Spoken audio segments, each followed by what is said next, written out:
Welcome to the programme this morning. It's good to have you with us. Now, the United States is threatening the European Union with €10 billion worth of trade sanctions in retaliation for alleged illegal subsidies to Airbus. US trade authorities published a hit list of products that it's planning to tax from this summer. Washington claims that by providing launch aid to Airbus, the EU is causing American rival Boeing to lose market share through the world. In a statement published on Monday, US Trade Representative Robert Lighthizer said this case has been in litigation for 14 years and the time has come for action. The administration is preparing to respond immediately when the WTO issues its findings on the value of US countermeasures.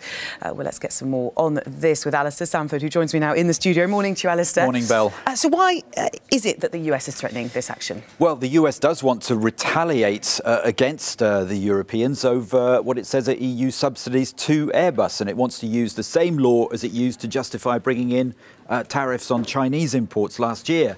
Now, the US Trade Department estimates that the cost to American business is something like over €10 billion a year. The timing, of course, is interesting. Remember, we've got the Boeing 737 MAX fleet that's grounded at the moment, and also just a couple of weeks ago there was a World Trade Organization ruling against the Americans over unfair tax breaks granted to Boeing. Now, this whole Boeing-Airbus wrangle at the WTO has been going on now, as you've said, for more than a decade. There's been claim and counterclaim. Both sides have been found to be breaking the rules.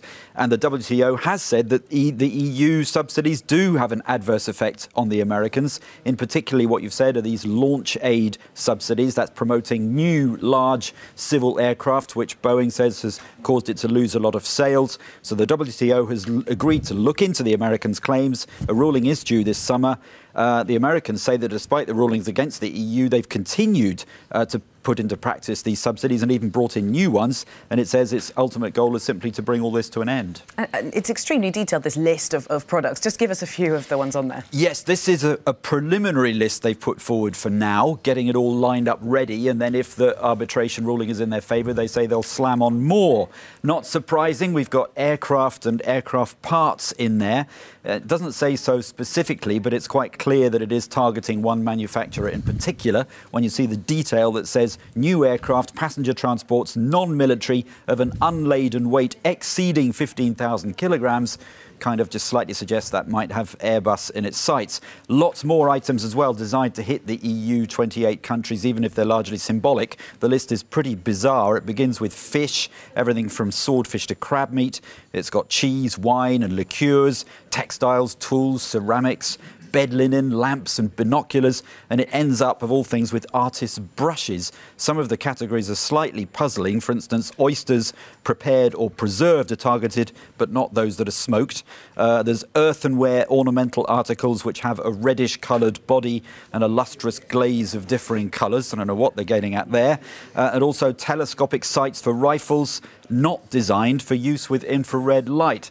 Anyway, the bottom line is that this does threaten to raise trade tensions on both sides of the Atlantic. And of course, it comes on top of the US tariffs slammed on European aluminium and steel imports. And we've still got Trump's threat, of course, to target cars from Europe in the name of US national security.